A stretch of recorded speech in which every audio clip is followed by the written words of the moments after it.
नमस्कार दोस्तों, स्वागत है आपका हमारे YouTube चैनल महाराज एजुकेशन पॉइंट में। जैसा कि आप लोग जानते हैं, आज आप लोगों को भारतीय संसद के बारे में बताया जाएगा। तो भारतीय संसद बात आती है, संसद पहले किसे कहते हैं इसका डिफिनेशन आप जान लीजिए। जैसे भारत के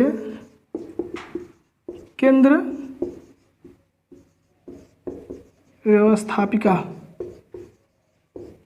जो भारत की केंद्र व्यवस्थापिका को ही भारत का संसद कहते हैं। ठीक है, जैसे इसका केंद्र व्यवस्थापिका क्या है, पहले केंद्र व्यवस्थापिका आपका जान लीजिए। जो केंद्र के द्वारा की गई व्यवस्था को ही केंद्र व्यवस्थापिका कहते हैं। ठीक है, तो भारत के केंद्र व्यवस्थापिका को ही भारतीय संसद कहते हैं, जिसका उल्लेख भारत के संविधान भाग 5 में किया गया है, जिसको हम संघ के नाम से जानते हैं। भाग 5 जिसको हम संघ के नाम से जानते हैं, जिसका उल्लेख भाग 5 के संघ के अनुच्छेद 79 में किया गया है। अब जो भारतीय संसद है, इसको भारत के लोकतंत्र का हृदय स्थल कहते हैं। ठीक है, भारत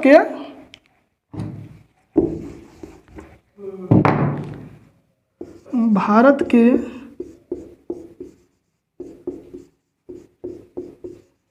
लोकतंत्र का हृदय स्थल।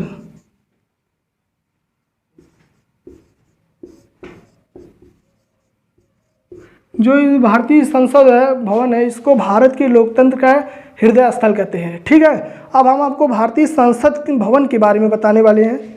तो भारतीय संसद भवन के बारे में हम आपको बताने जा रहे हैं। पहले सर्वप्रथम इसकी परिकल्पना, यानी कोई चीज़ बनती है तो पहले उसका किसी के दिमाग में कोई व्यक्ति होता है, जिसके दिमाग में वो बात आएगी, उस हिसाब से व्यवस्था की जाती है। तो सर्वप्रथम इसके बारे में किसने विचार किया, तो इसकी परिकल्पना जो है, भारतीय संसद की परिकल्पना जो है, सर एडविन लुटियंस और हर्बर्ट बेकर ने की थी। कौन? Sir Edwin Lutyens. Sir Edwin Lutyens और हर्बर्ट बेकर ने की। तो इसकी परिकल्पना जो है सर एडविन लुटियंस और हर्बर्ट बेकर ने की थी। ठीक है, अब जैसे इन्होंने तो सजेशन दे दिया कि एक संसद भवन होना चाहिए जहां पर नियम कानून संसदीय प्रणालियां जैसे सुचारू रूप से चले। तो अब इसका जो बनने के लिए अब तैयार होगा, ये बनाए। फिर देखिए इसके बाद इसका शिलान्यास होगा। शिलान्यास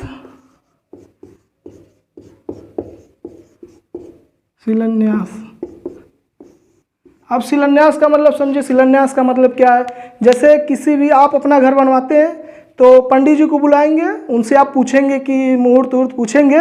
फिर इसके बाद आपके घर का जो गार्जियन होगा उसका पहले फावड़े सो मारेगा, फिर एक आध दो ईंट रखेगा, तो उसी को शिलान्यास कहते हैं। उसके बाद जो वहाँ लेबर मजदूर होंगे वो सब तो घर तो वो बनाते हैं, लेकिन नींव जो है कोई विशेष पर्सन ही रखता है। ठीक है, उसी तरह जो है इसका भी किसी ने शिलान्यास किया था। तो इसका शिलान्यास जो है 12 फरवरी 1921 को ड्यूक ऑफ कनॉट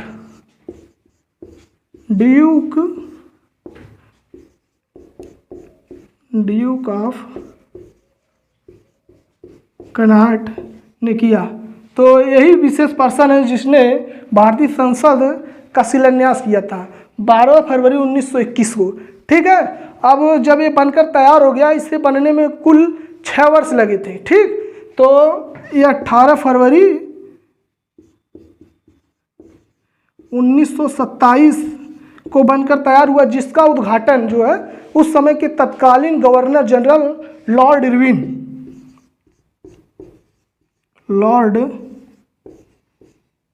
इरविन ने किया। तो इसके निर्माण में कुल लगा समय जो है 6 वर्ष का समय लगा था। समय अवधि, इतनी लंबी समय अवधि लगी थी। और जो इसे बनाने में कुल खर्च गिरा था वो 83 लाख रुपए।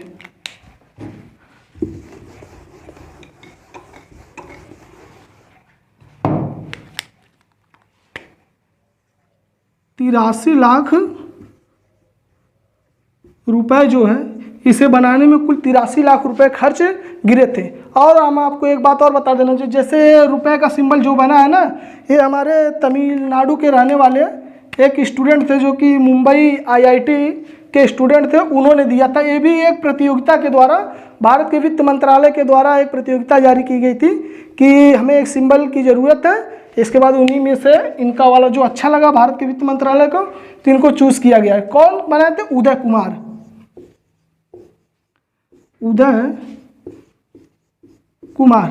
ठीक है, तो आपको इतनी चीज़ें बता दी गई हैं। अब जो आपको बताया जाएगा इसकी स्थिति के बारे में। मान लीजिए बना होगा तो कहीं जगह होगा, बना होगा ना, तो आप बता रहे हैं कहाँ स्थित है। तो ये दिल्ली में स्थित है। दिल्ली में कहाँ? दिल्ली में कहाँ? दिल्ली में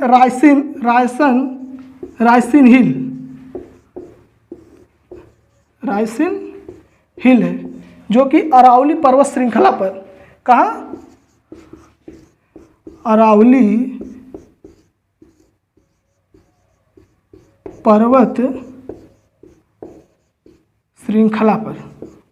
ठीक है, जैसे दिल्ली में अरावली पर्वत श्रृंखला है, उस श्रृंखला के ऊपर जो रायसीन हिल है, वहाँ पर भारतीय संसद जो है विराजमान है, अपनी शोभा बढ़ा रहा है। ठीक है भाई, जो कि ये ज़्यादातर इसका क्षेत्र जो राजस्थान के क्षेत्र में आता है, दिल्ली NCR से जुड़ा हुआ है।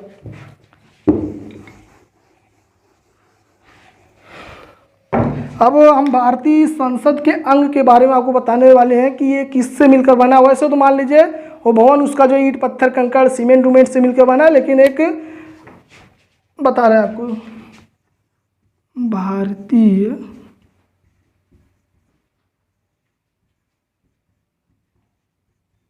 संसद, ये जो है इसके 3 अंग हैं। भारतीय संसद के जो है 3 अंग है। इसमें पहला जो है राष्ट्रपति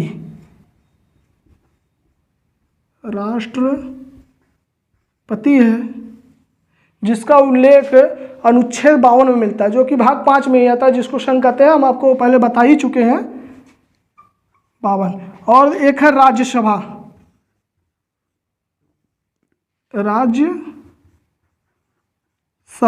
जिसका उल्लेख अनुच्छेद 80 में, जो कि ये भी भाग 5 के ही अंतर्गत आता है। और एक लोकसभा,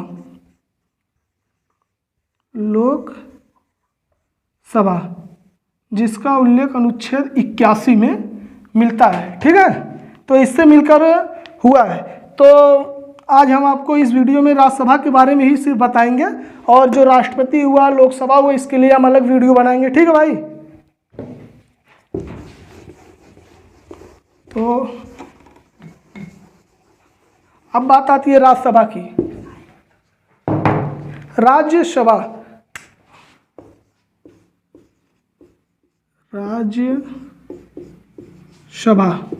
अब ये मान लीजिए राज्यसभा है, तो इसका पहले गठन होगा, फिर इसके बाद ना बैठक उठक होगी वहाँ पे।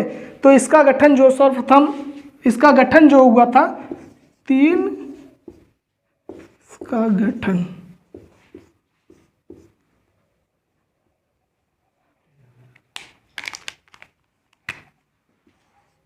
अप्रैल 1952 को। इसका गठन जो हुआ था सर्वप्रथम 3 अप्रैल 1952 को हुआ था, और इसकी प्रथम बैठक जो हुई थी 13 मई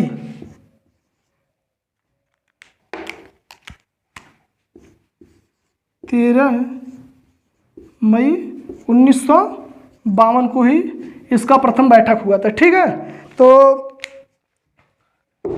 इसके बारे में एक चीज़ और आपको हम बता देना चाहते हैं राज्यसभा के बारे में। जैसे राज्यसभा है ना,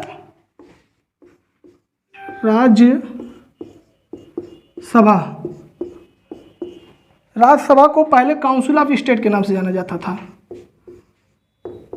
काउंसिल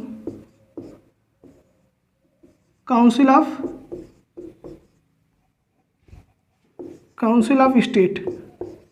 राज्यसभा को जो है पहले काउंसिल ऑफ स्टेट के नाम से जाना जाता था, लेकिन 23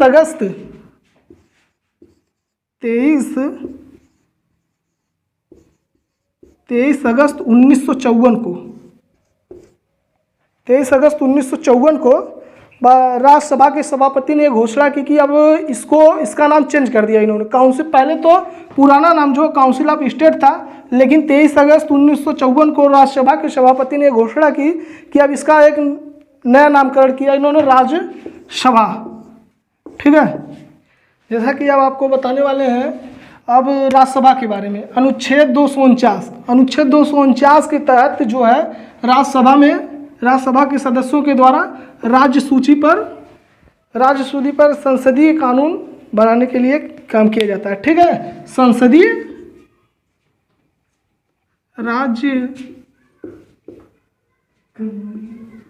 राज्य सूची पर संसदीय राज्य सूची पर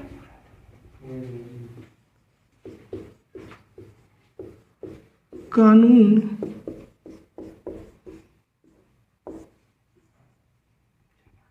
राज्य सूची पर कानून बनाने की प्रक्रिया जो है राज्यसभा में ही की जाती है, अनुच्छेद 249 के तहत।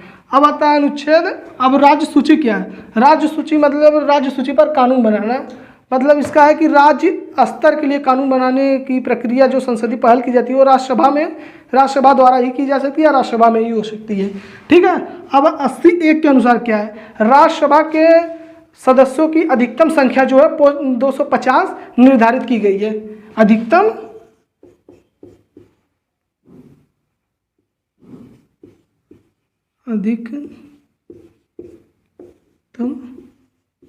250।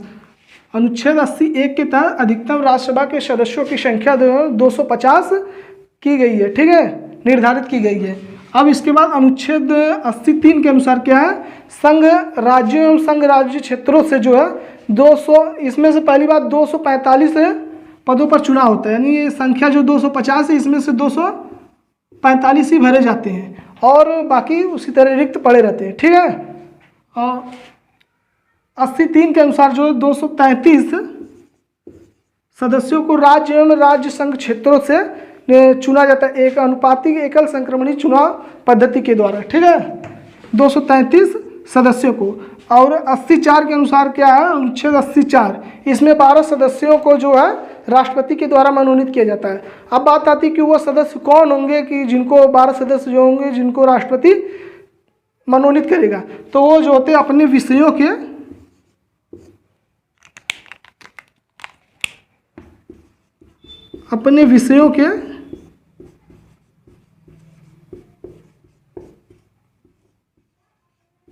विशेषज्ञ होते हैं। विशेषज्ञ जैसे वो खेल भी हो सकता है, कोई भी कला हो, साहित्य हो, किसी भी चीज़ में अपने, लेकिन उस चीज़ में एकदम निपुण हो। जैसे कि देखिए सचिन तेंदुलकर को राज्यसभा सदस्य जो नियुक्त किया गया है, जो कि क्रिकेट में निपुण है। ठीक है, अब हम आपको राज्यसभा के सदस्यों के लिए कुछ जो ये उसकी योग्यता है उसको हम बताने वाले हैं। राज्यसभा के सदस्यों की योग्यता का उल्लेख जो है अनुच्छेद 84 के अनुसार आपको बताते हैं। अनुच्छेद 84 के अनुसार क्या? पहली बात तो वह भारत का नागरिक हो, नहीं तो पता चला कि वो पाकिस्तान का नागरिक है, यहाँ आया आतंकवादी फंडिंग वंडिंग करने लगा तो सब काम गड़बड़ हो जाएगा। ठीक है, पहली बात तो ये होना चाहिए कि वह भारत का नागरिक हो, भारतीय नागरिक हो। दूसरी बात यह है वह भारत का नागरिक हो, और दूसरी बात यह है कि वह अपनी आयु का 30 वर्ष जो है जी चुका हो। अपनी आयु का 30 वर्ष जी चुका हो। और तीसरी बात यह है कि वह जैसे पागल ना हो, दिवालिया ना हो, किसी भी प्रकार का जैसे उसके अंदर मानसिक रूप से कोई बीमारी न हो उसके पास। ठीक है। वह पागल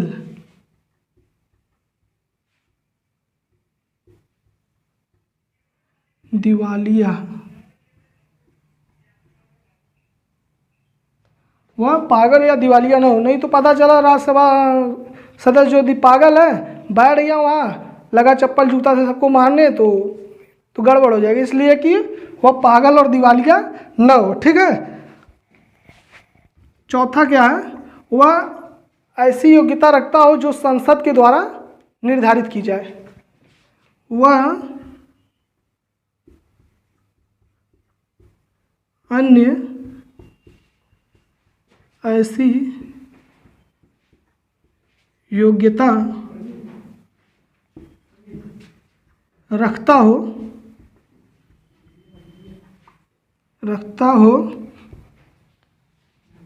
जो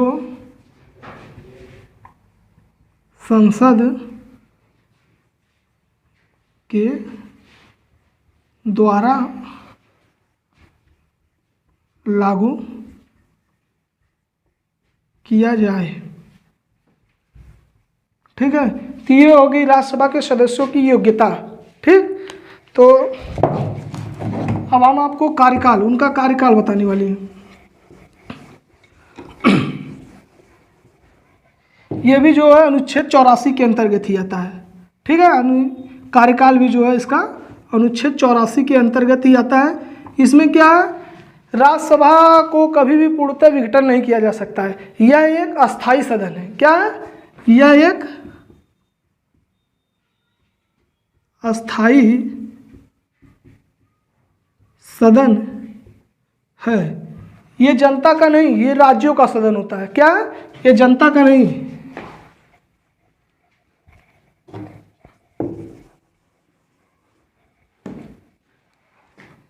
यह जनता का सदन न होकर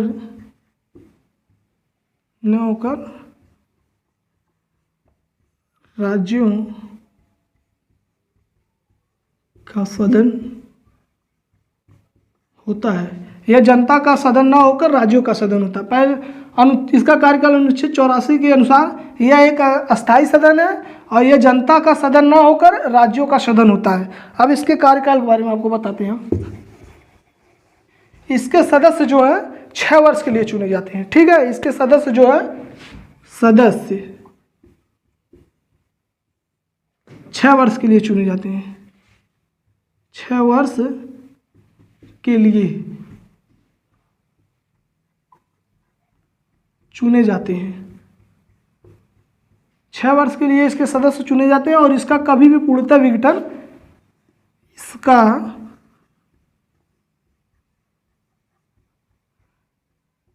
कभी भी पूर्णतः विघटन नहीं होता है, बल्कि 2 वर्ष में इसके 1/3 सदस्य जो है सेवानिवृत्त हो जाते हैं। 2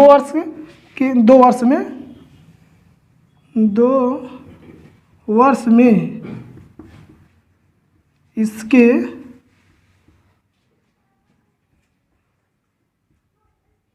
1/3 सदस्य सेवानिवृत्त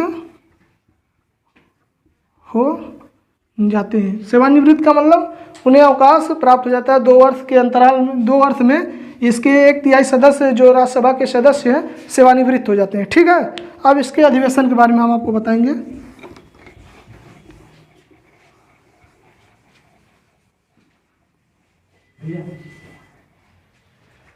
इसका अधिवेशन जो वर्ष में 2 बार होता है। ठीक। इसका अधिवेशन वर्ष में 2 बार होता है और इसके बैठकों का क्या सिस्टम है हम हमको बताते हैं। जैसे अंतिम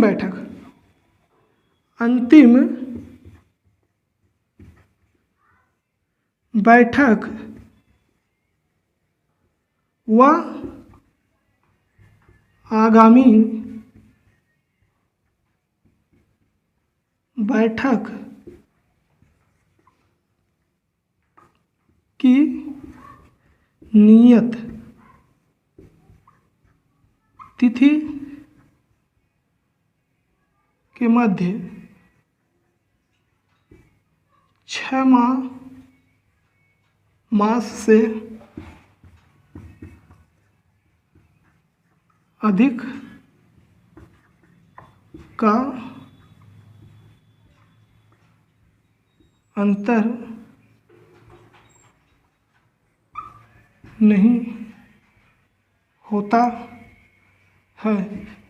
इसका अधिवेशन जो अंतिम बैठक व आगामी बैठक की नियत तिथि के मध्य 6 मास से अधिक का अंतर नहीं होना चाहिए। ठीक है, अब हम आपको राज्यसभा की शक्तियों के बारे में कुछ बता दे रहे हैं।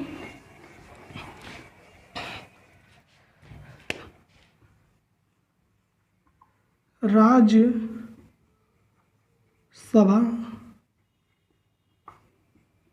की शक्तियाँ, इसमें हम आपको ज़्यादा नहीं बताने वाले हैं। राज्यसभा की शक्तियों के बारे में हम आपको बस इतना ही बताएंगे, राज्यसभा को लोकसभा के समान ही शक्तियाँ प्राप्त हैं। और जो इसके शक्तियों के बारे में है, जब अगला वीडियो हम लोकसभा के ऊपर बनाएंगे तो उसमें दोनों का कंपेयर करके हम आपको बता देंगे। ठीक है, तो भाई हमारे चैनल को सब्सक्राइब और लाइक ज़रूर करें, और अगर कोई कमी हो तो कमेंट बॉक्स में आप सजेशन दे सकते हैं। ठीक है, हमारी वीडियो देखने के लिए धन्यवाद।